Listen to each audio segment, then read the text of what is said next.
Hello, everyone, and good evening. I am Casey Melancon, Director of Autism Services at Easter Seals Midwest. I want to welcome all of you to the third webinar of our four-part webinar series. Today's topic will be executive functioning skills. Please know that everyone will be muted throughout the presentation. As questions arise, please put those in the Q&A box at the bottom of your screen, and we will address as many questions as we can at the end of the presentation. Without further ado, I'd like to introduce Megan Ann Peck. Megan Ann Peck has dedicated her career to the helping field since June of 2013, bringing a wealth of knowledge and experience in education, mental health, and behavioral support. With a strong passion for fostering positive learning environments and supporting individuals' well-being, Megan has worked across various settings, including schools, in-home, and clinical environments. Megan is a licensed behavior analyst for Easter Seals Midwest. Through ABA principles, she has helped children, adolescents, and teens develop essential skills, improve behavior, and achieve greater independence. Welcome, Megan Peck.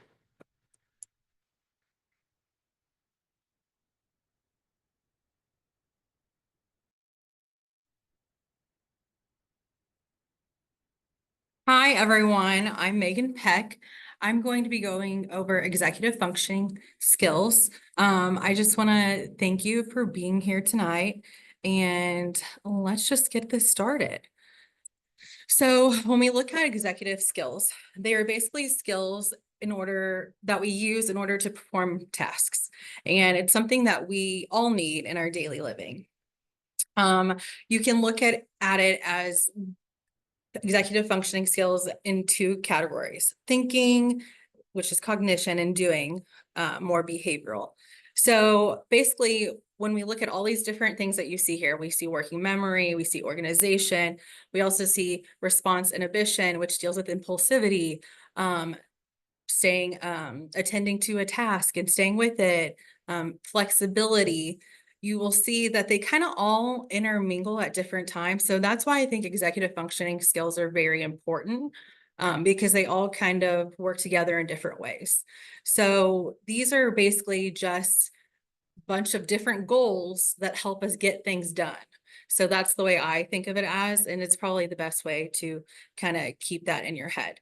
And then going into the development of executive functioning skills. So we have infancy, and during that time, as our little ones are growing up, they're starting to show impulsivity or working memory. They're also learning about emotional control and attention. They're basically, some of that is that innate behavior that they are developing in their brain, but also as they get older, they start to learn more planning and flexibility, as a toddler. And then as they get into more like ages 6 to 7, and then going further up, the developmental scale, you'll see that there's even more on top of it. So even though we start from a younger age of development with these skills, you are using them and they're using them throughout their whole life. So we don't just stop learning them, we keep growing on with them. So, and they really don't fully mature, these different skills, until you're an adult or in adulthood. So the importance really with executive functioning is that it helps us with so many areas of our lives and our kids' lives. So it helps with being successful in school, successful at work, and it allows for us to really function in a better way in our everyday life. So there's a lot of different components of executive skills, and you'll kind of see that, and it might be overwhelming, but just take it with, a grain of salt, because we're just all learning more about it. So I'm going to now show you a video done by Harvard University that kind of gives you a little more information about executive functioning skills and how important it is, and how we kind of see that. So just bear with me for a second.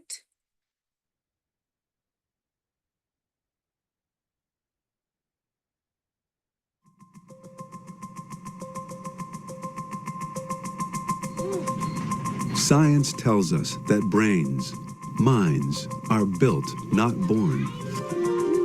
And at the center of this dynamic architecture are a set of skills called executive function and self-regulation. Children's self-regulation and executive function are key ingredients in their lifetime performance. It's not just about learning language or learning numbers or learning colors. We have to be able to work effectively with others, with distractions, with multiple demands. These actually are skills that contribute to the productivity of the American workforce. Just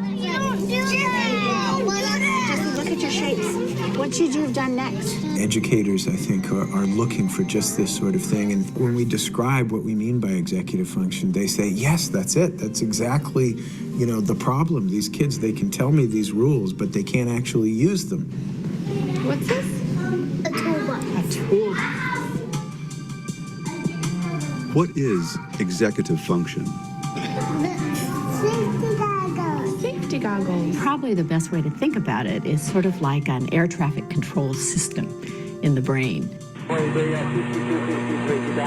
Just like an air traffic control system has to manage lots of airplanes going on lots of runways and really exquisite timing and so on, a child has to manage a lot of information and avoid distractions. We really think of it as involving working memory and inhibitory control and mental flexibility. Take a situation where a child is having to take turns. So first of all, the child has to have inhibitory control. The child has to be able to stop whatever he or she is doing and let the other child take a turn. Cute. But when it's your turn again, you also have to remember what it is you're supposed to be doing. So that pulls on working memory. If the children who are taking the turns after you do something unpredictable, you have to be able to adjust what you're going to do next. And that requires mental flexibility. Children who are struggling with these capacities often look like children who just aren't paying attention, or children who are deliberately not controlling themselves. If you don't have self-regulation, you act out and the teacher puts you in timeout, and so then you miss part of the learning that's going on, and then you are more upset because you're behind, and so you act out, and so you get this downward spiral. How does executive function develop? 7, and +4. In little children, and even in the infant and toddler years, you begin to see the roots of executive functioning skills. What's going on in our brains is unbelievably intricate and complicated. The prefrontal cortex, or the front third of the brain, is important for executive function. But it's more than just prefrontal cortex. This region doesn't act alone. It's involved in controlling your behavior through its interactions with all other parts of the brain. The brain goes from a situation where you've got nearest neurons communicating very strongly with each other and ignoring the rest of the brain, to these widespread networks that are connecting these different areas. Executive function changes over the life course. It improves radically over the first few years. I got a match bribe. It continues to improve throughout adolescence. It's not until early adulthood that you have the adult-type networks that are very strongly activated that connect different brain regions together. Let's take notes. Also, we believe that executive functions can be trained. It's just like going to the gym. So the more you practice in these areas, the stronger the capacity is likely to become, because you're hoping to strengthen those neural connections. You're at 24. Slowly but surely, you're going to be able to step back, and that child's going to go into the world with these skills where they can get along with other people, change rules, and they can be flexible, and they can accomplish new things, and they're unafraid. I got bit by my dog in my arm. Oh dear. If we don't learn these skills, During the childhood and adolescent years when they're coming online, we are really ill-equipped as an adult to hold a job, to maintain a marriage, to raise children, to get along with each other, to basically be part of a civil society. You're okay. Oh, looking at that, don't stress out. I know she kind of talked about how we needed to, what is going on?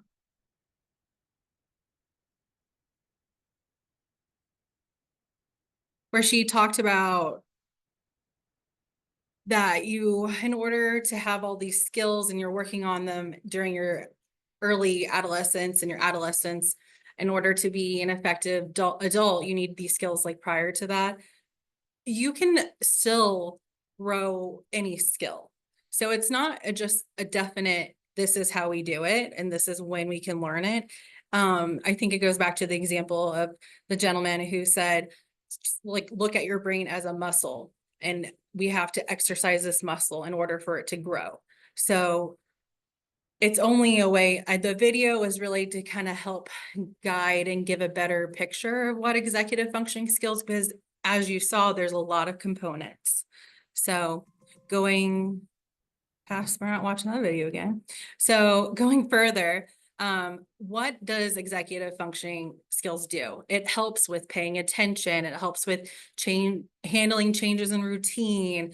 It will help with controlling our reactions, even problem solving, reasoning. There's so many different areas that executive functioning helps with.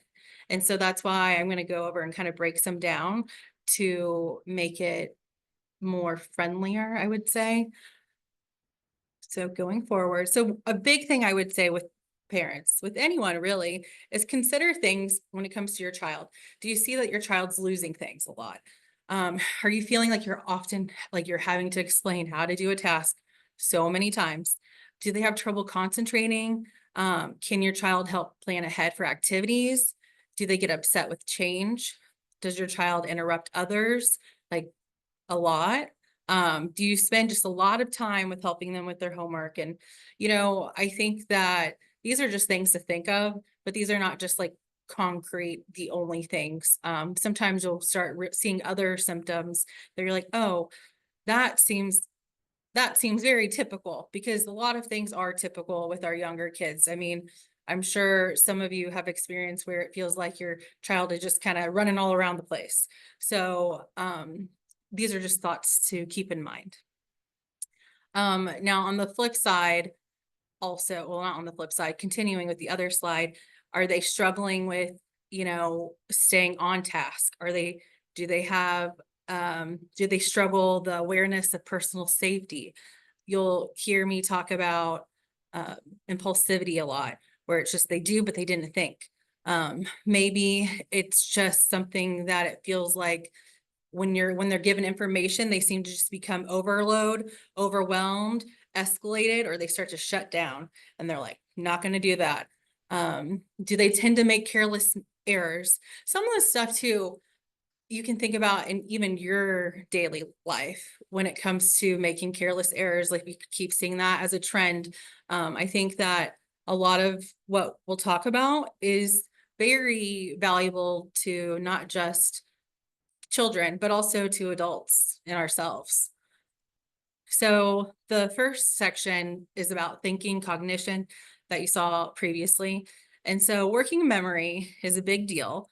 It's really about holding information and while you're completing tasks. So if there's ever been a situation where you've told your loved one, like, hey, I need you to remember to pick up your backpack while they're,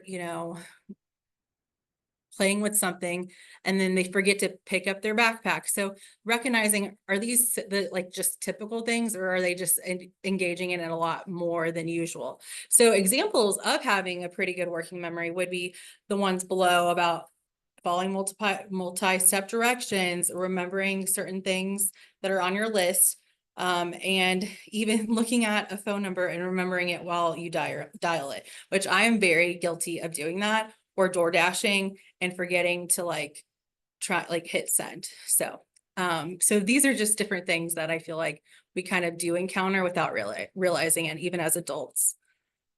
When we go more into working memory, it's about holding that information in order to manipulate it. So things that we can do with our children is really looking at, okay, do we have their attention? And remembering that attention is not just them looking at you. Sometimes for some individuals, they're gaining their attention is just them stopping and just listening to you. Are there lots of distractions in the room when giving different instructions and working on things? Because that can really impede the working memory. You can rehearse things with your child in different ways, depending on where they are skill-wise. Also showing them and teaching them about using timers, lists. And the biggest thing too is when you're working on this stuff with your kids, when they're slowly understanding it, or even if you see like a movement of progress, you have to reward it in some way that is making it more meaningful for them, because they might not necessarily understand why this is important in the moment, but you know over time that it is important. So some things that you can do to help with working memory, some fun things would be playing Simon, Uno, memory, Bop It. The thing about memory, I know it has a lot of different cards in it, but you don't have to use all the cards. You could have little baggies of different size amounts of cards, maybe like 4 different sets in a baggie, and you can practice memory and recalling with that. Simon is a great game for memory, as well as we'll talk later about impulsivity, where you're not thinking before acting, you're just you just react. Same thing with Uno. There's so many different things that can be fun and that you can just naturally do with them without them even realizing they're working on their memory. And we typically do a lot of things, and we've probably grown up learning different mnemonics or finger cues of how to remember things. So those are different things too that you can use with children depending on their level of understanding.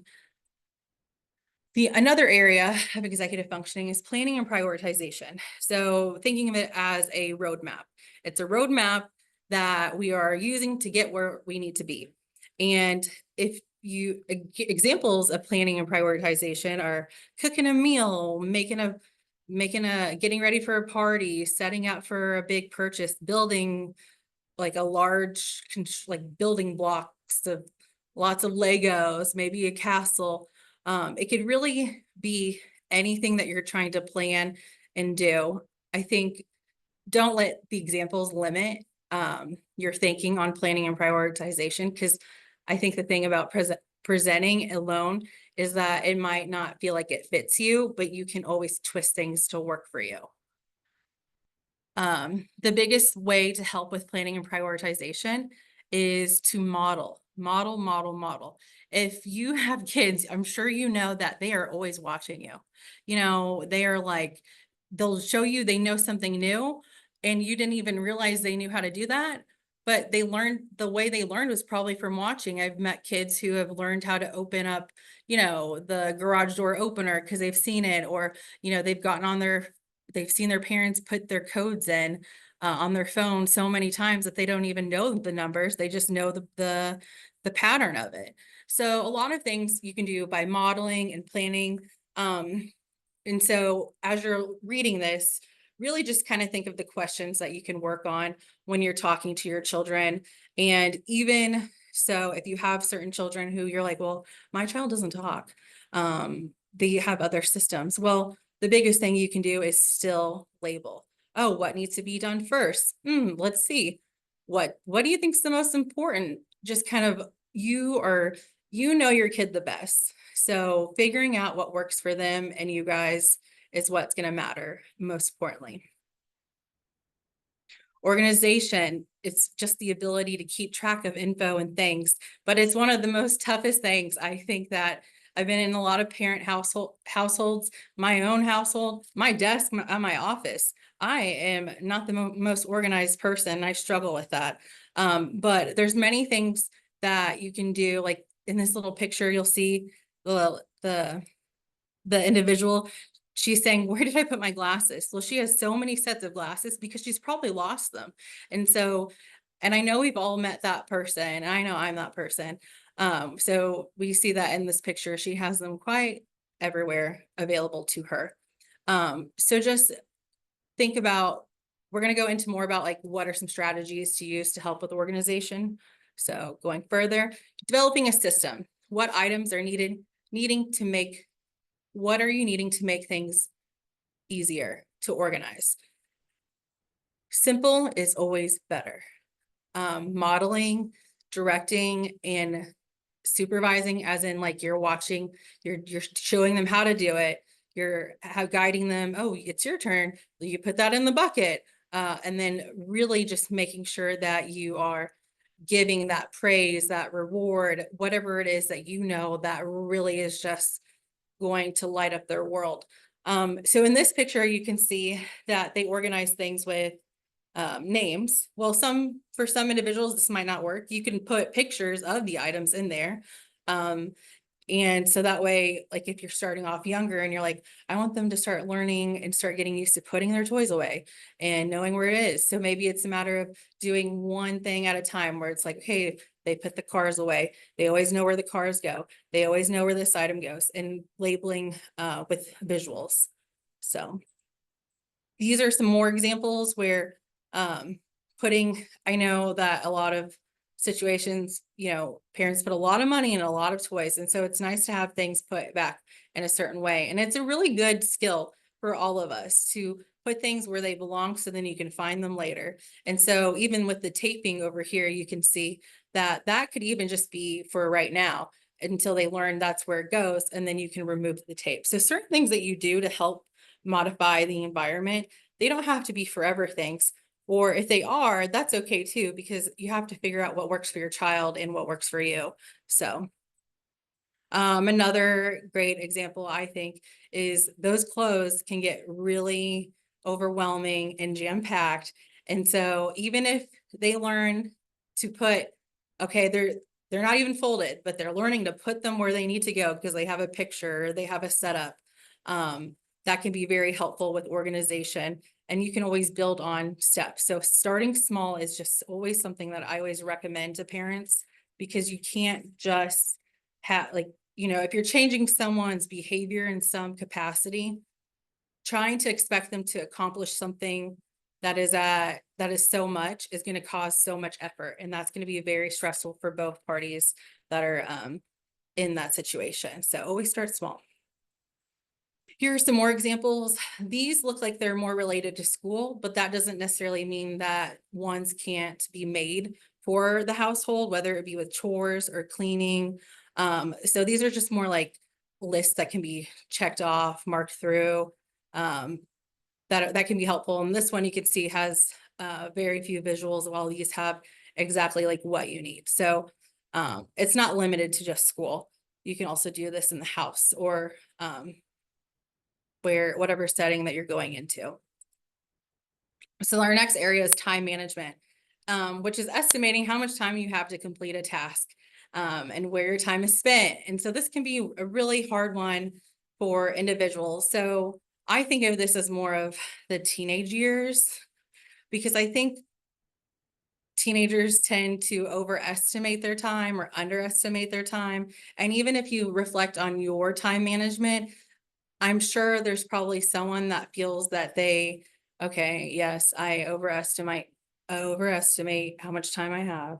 And so that can be a struggle. So examples with why time management can be super helpful is, we want to learn to arrive on time because we do have jobs, and that's a huge component. So that's like in the future, but also deadlines are important. Getting ready in the morning within a time frame, learning how to speed up what you need to do to get to that, designated time, or learning that, oh, I can slow down a little bit because I still have enough time. Those are really, like, time management can be a struggle for many people. So some things to think of or maybe use, there are visual timers that have color that show you when you have so much time left. People I've seen made clocks where you can designate certain timeframes for that. And like, you know, making it a like routine is really helpful, but is also very overwhelming. So having certain routines in place, so your whole life doesn't have to be scheduled out, but recognizing, okay, this is something that I think my kid struggles with. And so I'm going to try to make this like make a routine to where it maybe is a better fit and more realistic. And yeah, so this is a one that I think we can all probably agree that is a struggle for all of us. And then when it comes into planning and time management, there are other things you can look at to work on that, which is like different board games and each person having to take a turn. And like the learner will say something out loud, and just being, it will help with focusing too and attending. So that's why a lot of it kind of works together when it comes to executive functioning skills. So when it comes to when we're looking at things from our perspective overall, we're kind of looking at solving a problem. Problem solving is huge. So I think the biggest thing is asking, like, is your individual, like, is it something that you need to teach them about? Are they kind of thinking how did I do? And how am I doing? So these would all be the examples of like, if someone is doing really well in this area of learning, they're able to improve their performance by observing others. They see someone else do it and they're like, oh, I missed a step, but that's the step that they got. So I need to go back and do that step. So just even being aware, and also when it comes to problem solving and predicting things can be very difficult. So these are really probably pretty good examples of what it looks like when we are looking at problem solving. So in order to help with problem solving or metacognition, we're going to look at praising the problem solving as much as we can and doing what we can to reinforce. So there are opportunities where you can ask, how do you think you did? Or did you complete all the steps? And sometimes our kids will run through things very quickly.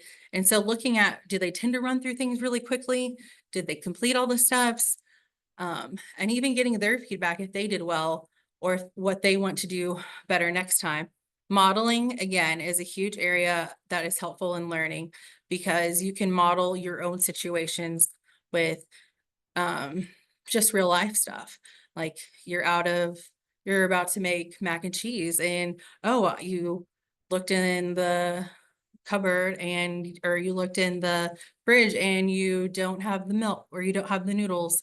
And so even talking about it out loud and them becoming familiar with different steps of different things that even they like, making pudding, making whatever it might be, will help with them connecting and learning how to problem solve, and seeing like if they're picking up on it. So this area is about doing like behavior. We see it being done. The other area is a lot harder that we spoke about where you're not necessarily seeing it being done. So we're just going to go into that a little more. Response inhibition. That's just a fancy way of saying impulsivity. So just think of impulsivity, resisting the urge. You're evaluating a situation and how your behavior may impact it. So examples of impulsivity that people struggle with. So with kids, like they struggle with waiting, raising hand to be called on, looking both ways before crossing the street, handling conflict without losing temper. Their little brains, depending on their age, I mean, their brains are still developing, as we know. We saw in the Harvard University about the prefrontal cortex and how it's connected to all these different areas. And so looking at, okay, well, they're still on track and they're still learning. They might not be struggling as much as we think they are.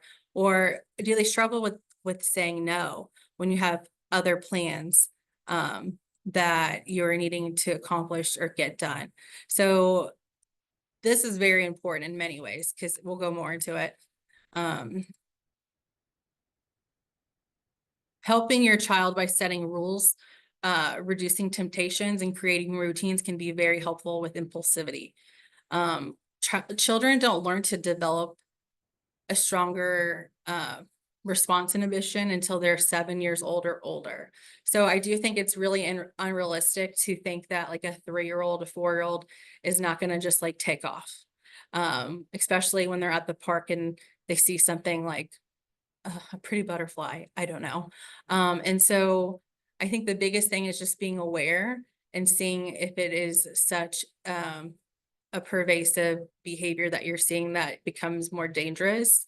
Some things that you can do naturally, practicing waiting and practicing with small increments and practicing using maybe different timers, and also looking at, if you're gonna have dinner ready, you could always, and it's a preferred dinner, then practicing maybe wait, like them letting, like, it's done, but they don't know it's done. So practicing waiting for dinner and they're doing a different activity that maybe is not the most fun, but they like it, they're okay with it.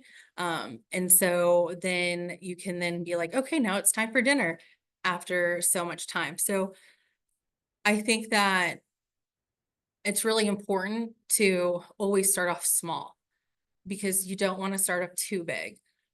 So there's different ways to help with that. As we go into emotional control, we are looking at controlling emotions and like examples of being able to control your emotions, tolerating unfairness. Some things they just don't seem fair. Being able to accept hearing no, preparing for disappointment or losing. Those are examples of where maybe someone has a better emotional control skill. When it comes to that, then the flip side would be, I think the biggest one I hear would be accepting hearing no. I hear a lot of parents talk about no means nothing to my kid. Well, it also goes back to when are we using no? Do you catch yourself using no like a lot? And when you do, what are you saying no to? And are you catching yourself reminding them what they can do instead? So those are big things to think of. I think being a parent is like one of the hardest jobs ever. So this all is supposed to be very helpful and not like in any way frustrating. I do think it's good to always reflect on our behavior just because kids are always looking at us when we least expect it and probably when we don't want them to be looking at us when we're a hot mess.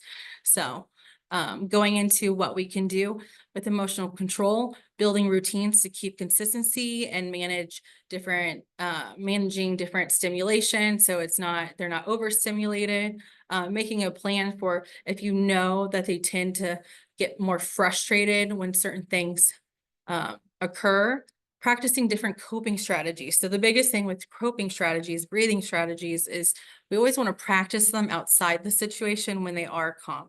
Because when we practice them when they are calm, then they're more likely to do that when they are not calm, and they'll take your model from it.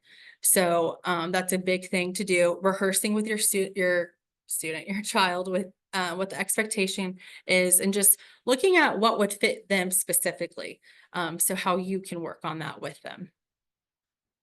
When it comes to inhibition and control, some other things you can work on. Remember, inhibition is that impulsivity. So like if you're singing the letters and you're playing along, let's sing it, but let's sing ABCs without the letter O and see if they can carry on that memory, which is the memory part of they're doing a task because they're singing the ABCs, but they're also having to remember to leave out the letter O. Simon Says is a great game because you're having to attend to what the person's saying. There's other things that you can do, the freeze dance game, red light game, avoiding situations with conflict.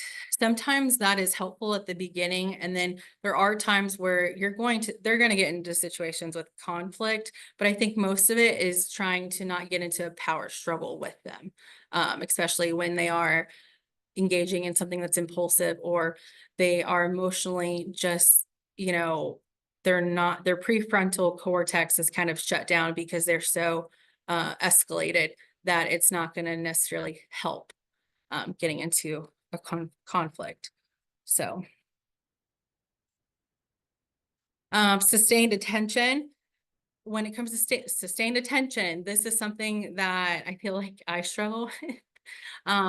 But you can look at it as you want to increase the length of events. So you might start gradually with them working on a task or something, especially if it's unpreferred, using those visual timers we talked about, if that's helpful. Depending on what level they are at of understanding, you could do self-monitoring. That's a little more advanced at times. Making the task more interesting. There's been times where you can find certain things on Teachers Pay Teachers and it's like more creative. So instead of just numbers, it's like dinosaur numbers or something like that. Teaching them about providing scheduled breaks, but also teaching them to request breaks. And just like with any of these behaviors that you are teaching, you really want to reward them because you want to continue to increase these behaviors that you're wanting to see. And then this last one even talks about we schedule something fun or rewarding after a task is completed, which can also go back to planning. So it's like, hey, we're going to work on this, and then let's plan what you want to do after this. So then you're kind of doing more. That's where they kind of intertwine with each other, these executive skills. So task initiation is another area. You might have seen this and you probably experienced this where it's like, you don't want to start it, where you start it last minute. And a lot of times I think a lot of us will do things very last minute because it seems to work out for us. And so then that reinforces our behavior. But when it comes to task initiation, examples are really about, are they starting the assignment early? Are they following through with routines? Following an instruction immediately? So there are certain areas in which you kind of have to start immediately, while other things you can put off. But I think learning the skill is so helpful in many ways. And I'm sure I feel like I have assumed so much of all you guys, but task initiation, when you don't want to do the task, it can make it more difficult to start on it.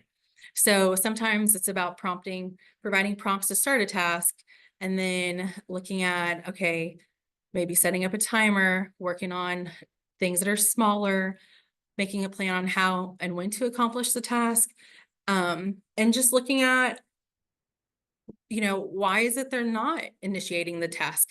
Do they perceive it as being too hard?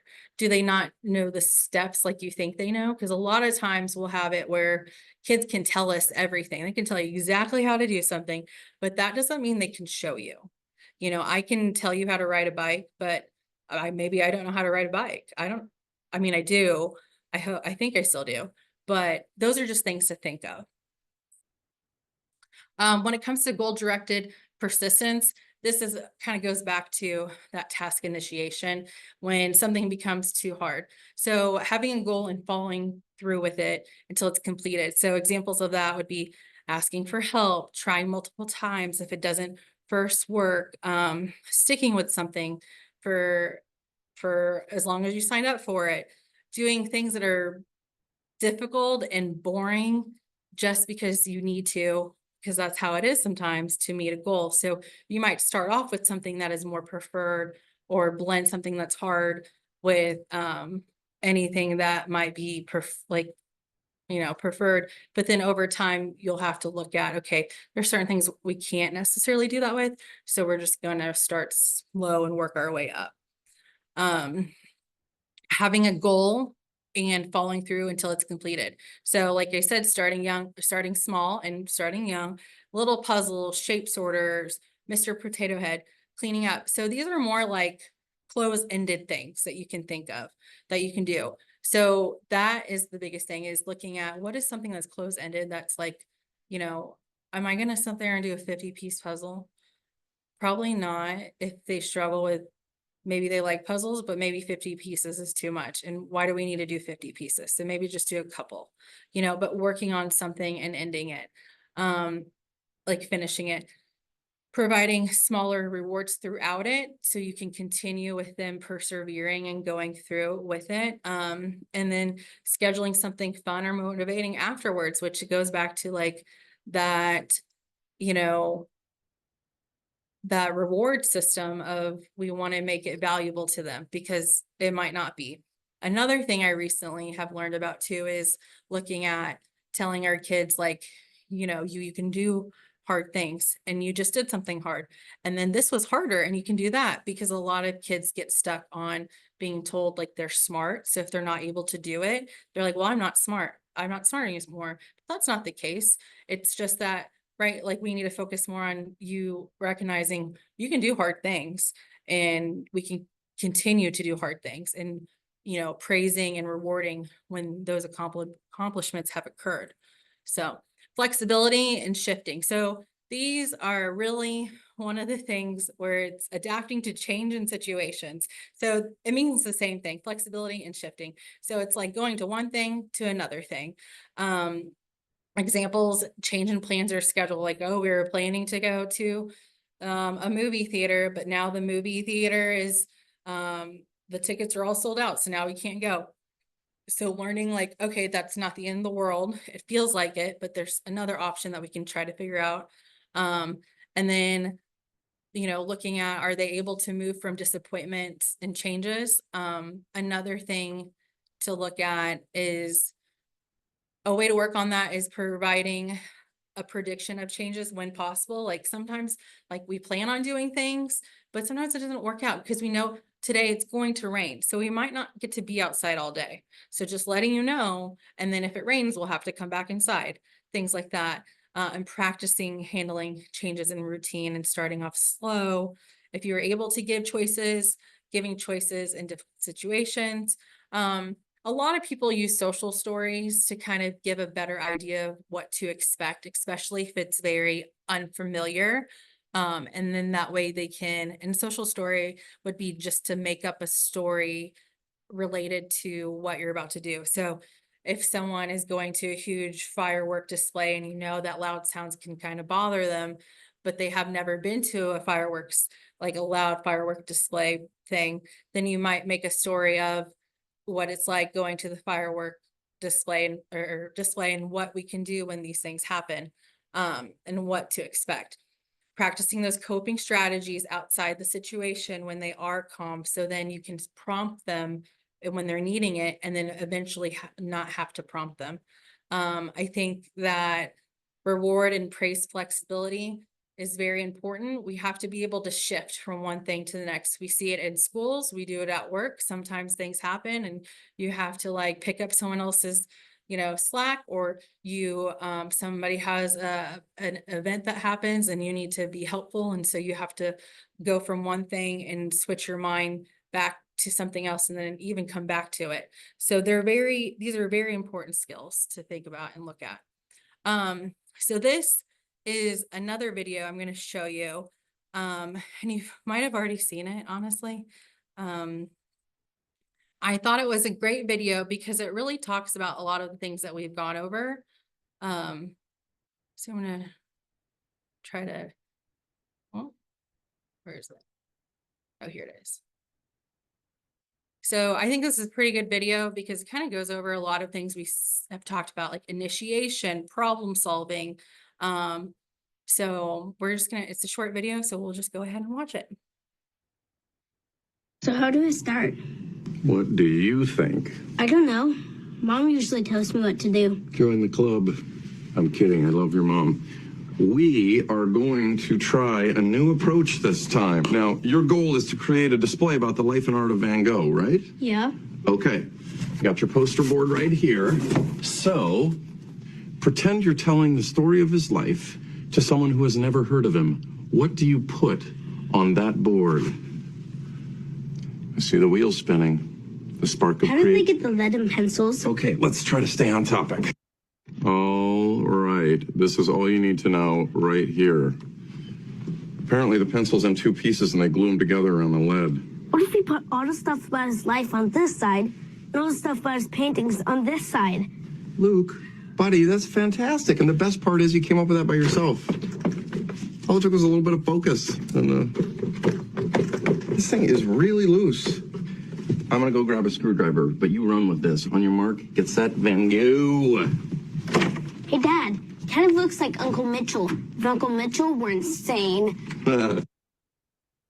Listen to these symptoms of ADHD and tell me it's not loose. Alex. Easily distracted by irrelevant stimuli.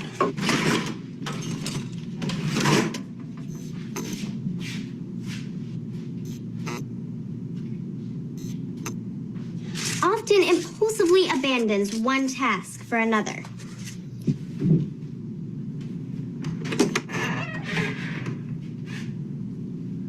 That's where I left those. A tendency to act without regard to consequences, often at the expense of personal safety.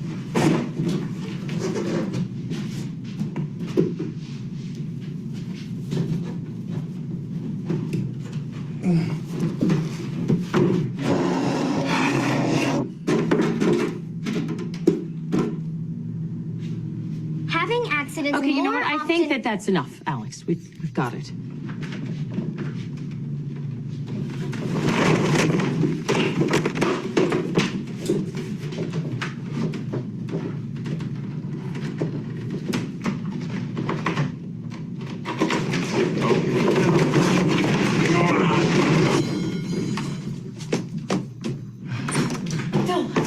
Phil, honey, you okay? Yeah. Remember those sunglasses I couldn't find? Bingo.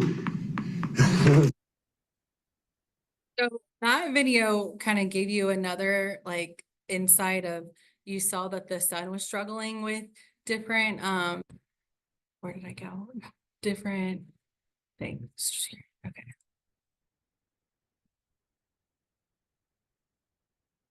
So we have questions.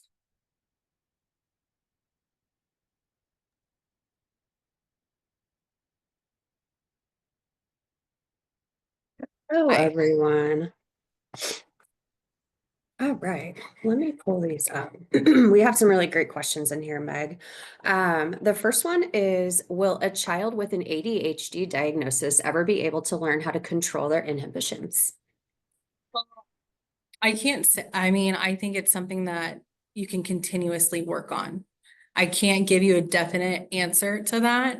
But I definitely think that there are things that you can put in place to help and set them up for success, especially if you see patterns of certain inhibitions, certain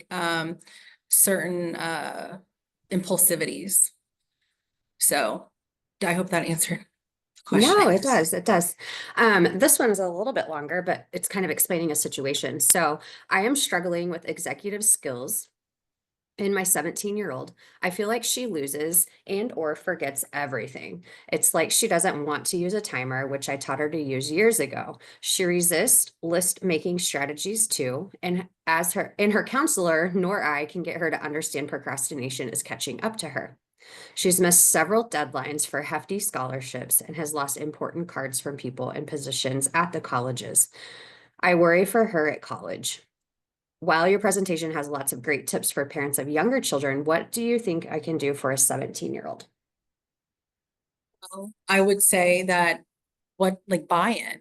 What is it that she wants to accomplish? And what is her main goal?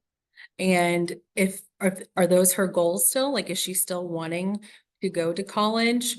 I would look at that. I would start with that first, because those would be the things that I would want to make sure, like, what is she wanting to do? Because if she's wanting to do that, then it's kind of like, okay, kind of doing motivational interviewing of such, like, okay, those are the things that you want to do. How do you think you can do that? Or what can I do to help you get to there? Because I'm not always going to be there for you. And is she doing it in a way so she doesn't have to leave home?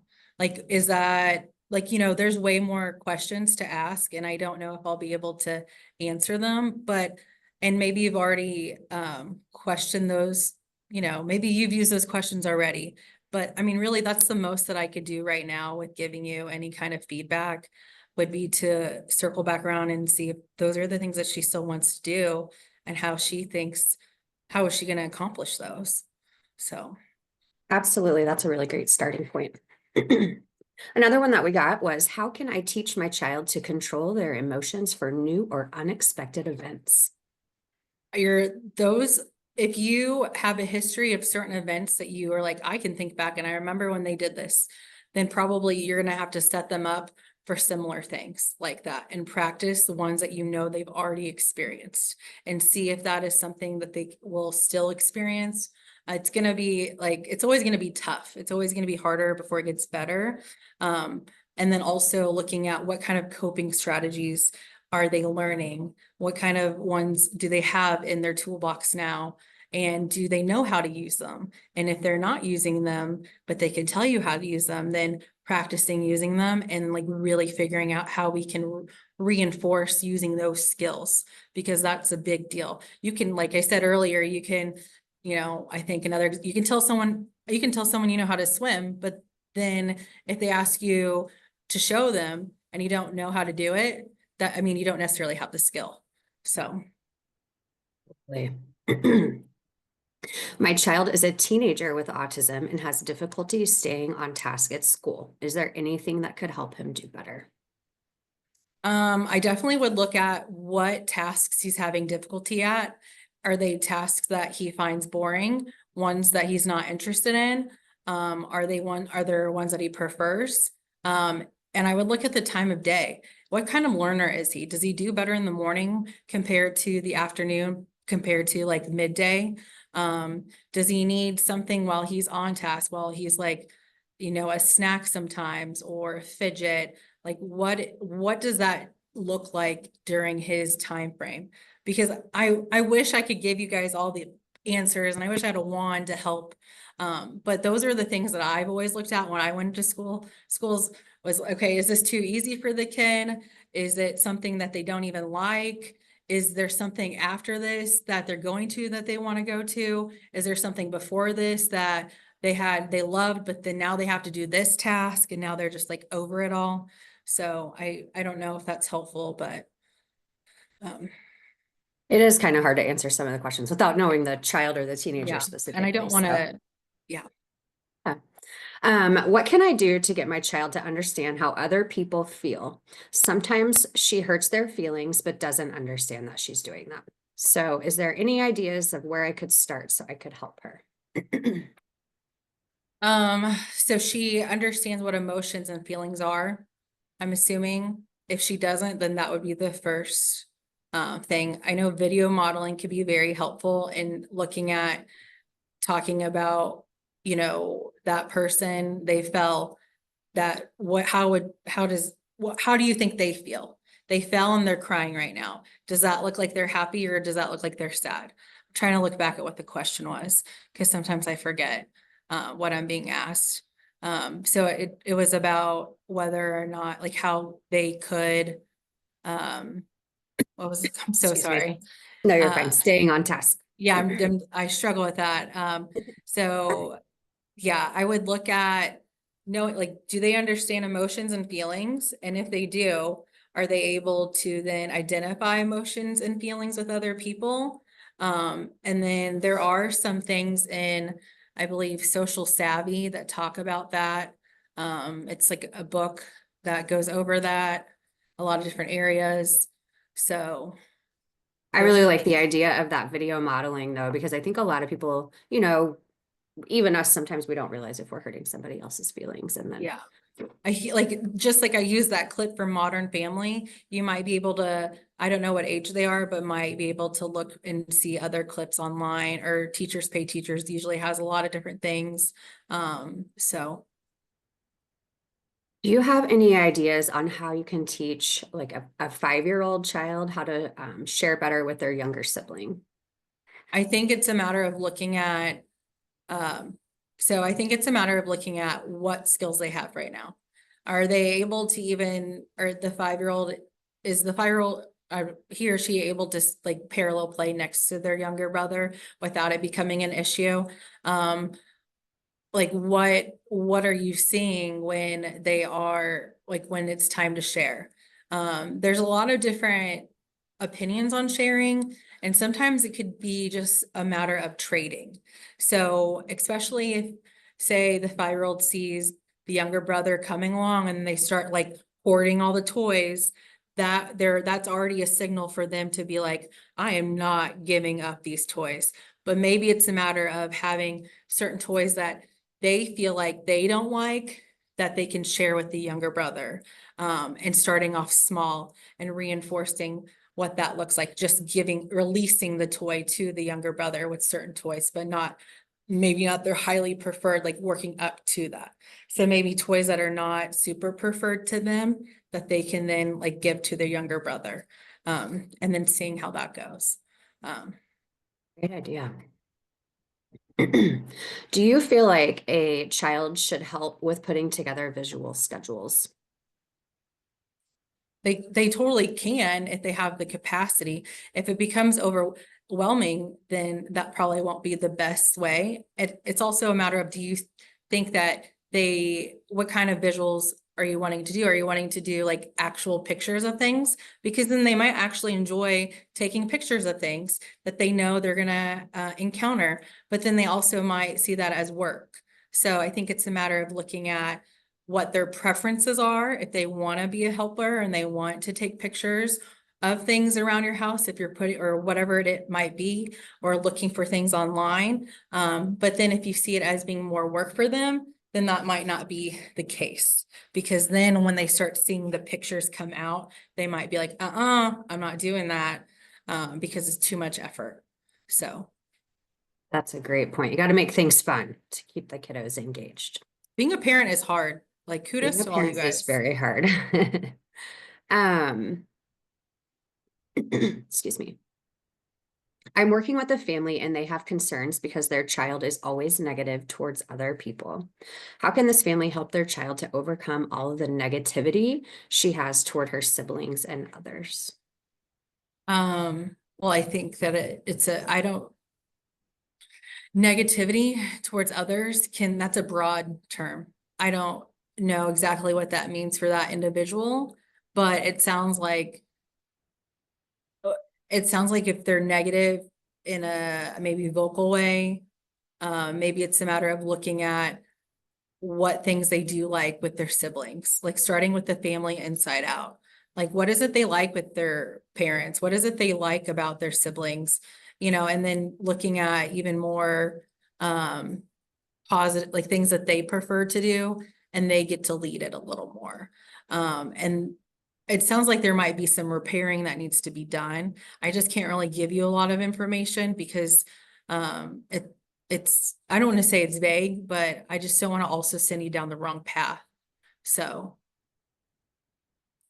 We have time for a couple more questions.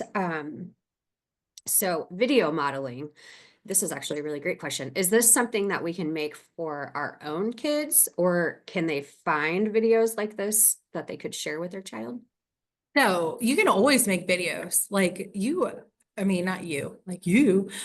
We have typically we have our camera on our phone on hand. So you can set up your phone and video model different aspects of things you want to work on. There's also it's called Speaks. I'd have to look it up. I think I have it in my phone really quick. That can be very helpful, and it deals more with like language and social stuff. So that might be something, but I'm not quite sure if that's what you're looking for. But it's called wait.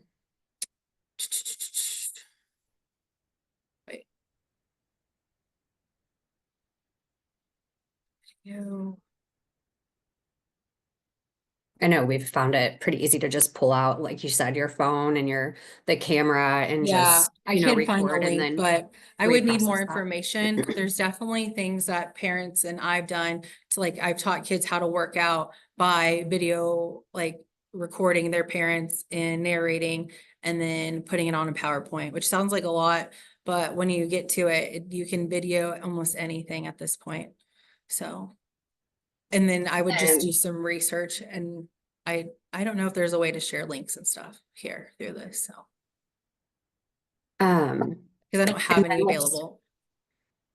Let's do one more question here. How can I help my daughter play with her brother who has autism?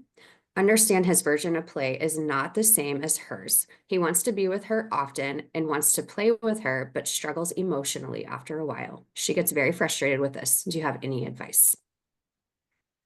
He wants to play with her often. So I think it's about setting time limits. So if she's willing to play with him and kind of make it where, we're going to do what he's doing this time, and then finding another activity that maybe they both like. And it could be something like Play-Doh. I don't hate me for saying this, slime, like some in a regulated area on, whatever that might look like for them. And then also making it where, okay, we're going to play, but now I have to take a break. And she kind of removed, like, she lets him know ahead of time and lets him know, like, okay, but we can play again a little bit later and I'll come back and find you. Or you can find, or when, when it's this time, you can come and find me. But I have to go do homework, or I have to go do a chore or something like that. So, Great, hopefully great that's helpful. ideas. No, great ideas. Thank you so, so much, Meg. So again, thank you, Meg, for a very fantastic presentation and sharing your expertise with all of us. Participants in this webinar, please know that you are going to be receiving an email with a survey for tonight's event, and we kindly ask that you complete that so we can get great feedback and ideas for future presentations. I would like to invite you to our Kansas Autism Summit that will be held in person on April 16th in Topeka at the Bishop Professional Development Center. Registration will be released soon on our Easter Seals website, so please keep an eye out for that if you're interested in attending. Again, thank you for joining us. We hope to see you at our fourth webinar discussing social skills, and that will be on February 26th at 6 p.m. We hope you all have a great evening. Thank you so much. You guys.